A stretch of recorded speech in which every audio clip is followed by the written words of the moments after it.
First of all, go to the Zoom meeting, and before recording your Zoom meeting, unmute your microphone from here. You can also activate your camera or webcam. Now all you have to need, click on more, and here click on record. Recording in progress. And as you can see, my Zoom meeting started to record. And to stop your recording, click this record button.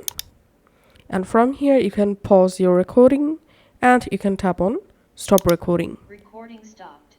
Now we have to leave the Zoom meeting. So click on end.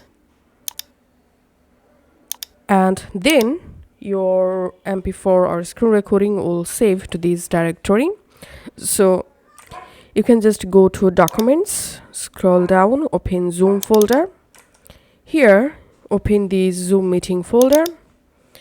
And here you will find your Zoom meeting recording. So that's how you can actually do it. Thanks for watching.